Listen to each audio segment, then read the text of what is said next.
Hi there, Sagittarius. Welcome to your mid-June 2025 General Tarot Update. It's Raina here.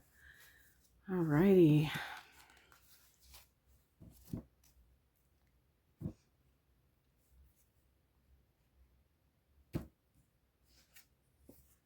Ooh, I'm a Sun in Sagittarius, so I'm enjoying this. And I do have a horoscope reading that I just put up for Sag. I kind of forgot to do Sag's horoscope for July until the end. So I've got that up, and of course June. I have that one up as well.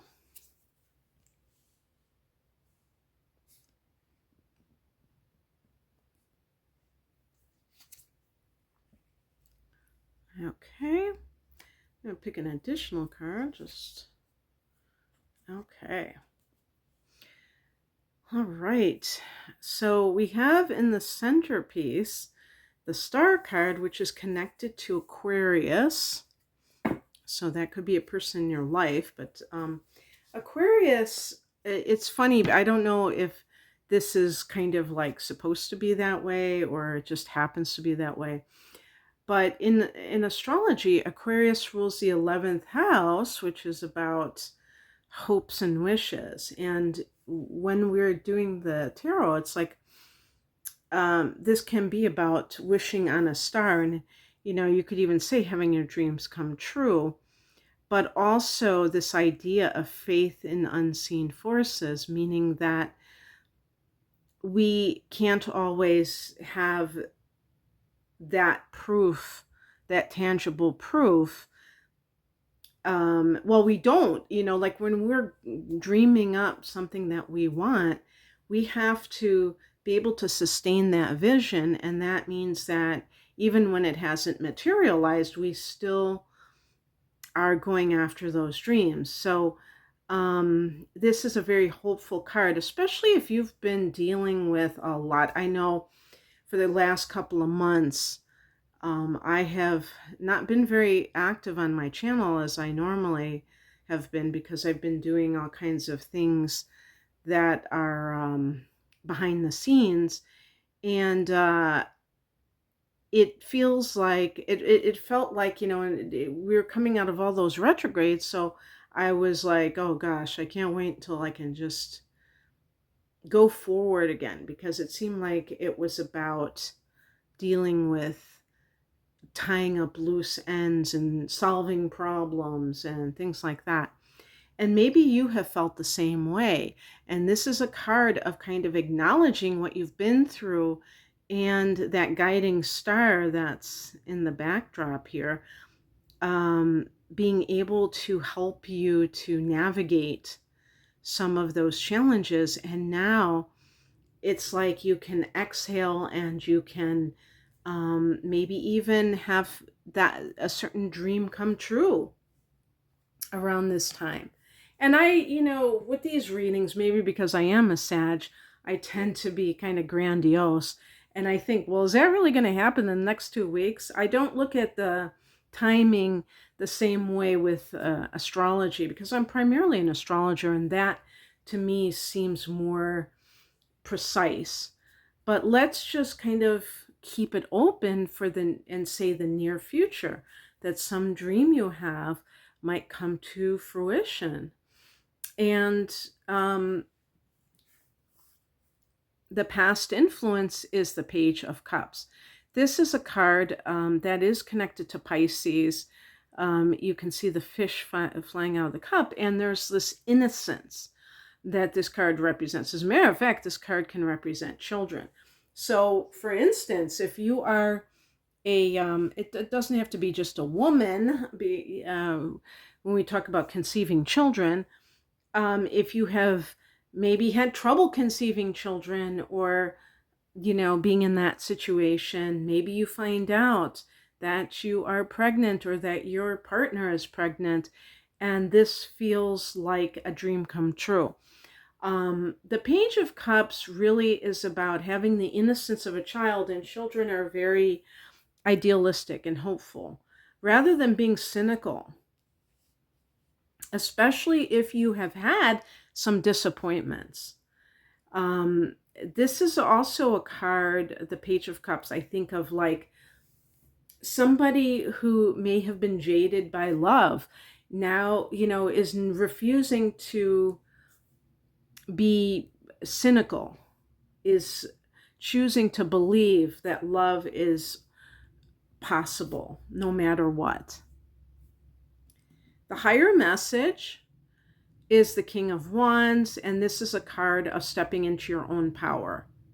And basically, what I feel this means is that whatever events are around you, they do not determine your outcome.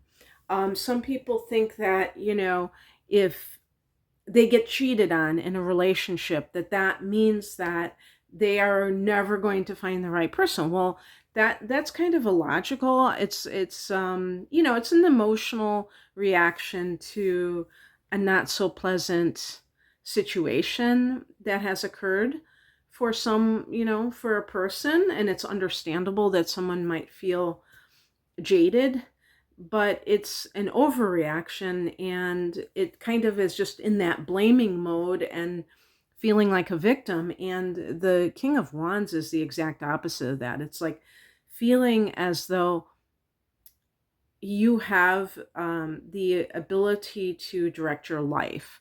You can't control everything, obviously, but no matter what somebody else does, it doesn't determine ultimately the outcome that you're looking for. And in the scenario that I gave about somebody cheating, you could say, oh, thank God I found this out, because that means that I won't get screwed over by somebody who is not a faithful person, and I'm not going to take it any further. Otherwise, I would have wasted time on this person. So it's kind of turning around the narrative so that you don't always feel like, the world is against you or what have you. What is coming in is the Two of Cups reversed. So now this is really important, because the Page of Cups can be new love. If you have been with someone that you feel you're no longer connected to, it could be that you break off an engagement, you are uncoupling from someone, you do not continue to commit to that person, because maybe you have found somebody that is more compatible that you really feel, and that might be why you are feeling so hopeful. The King of Wands is really about that sense of autonomy and sovereignty, because sometimes people feel like they have no agency in their own life, like they are kind of a victim of fate. That's one of the things about the tarot and astrology that I always seek to dispel, is this idea that even like the transits, the stars, the cards, that they can determine what happens to you. And I just feel like it's so important to say no. That these, like when I'm doing these cards, I believe this is synchronicity, meaning that it may line up with certain themes that you have in your life, but it doesn't mean that anything is engraved in stone. Even an incredible psychic who can read somebody's situation doesn't ultimately decide that, because we have free will choice.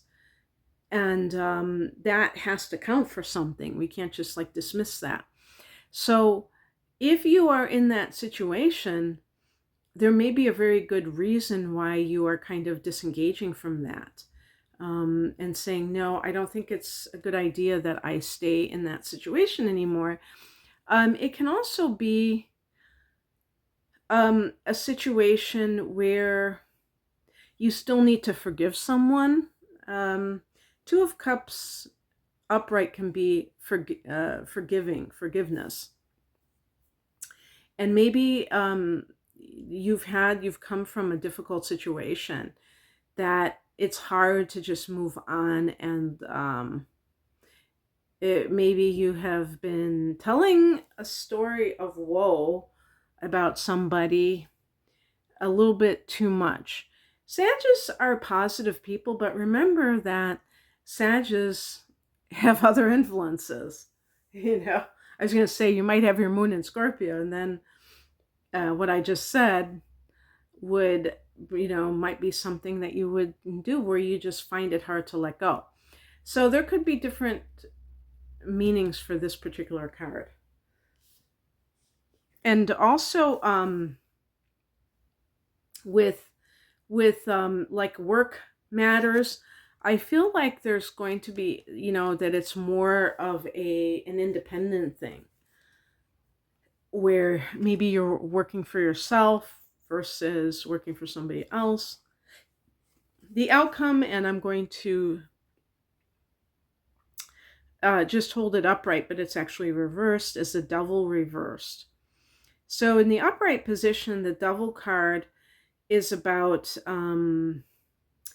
bondage to, things like greed and lust.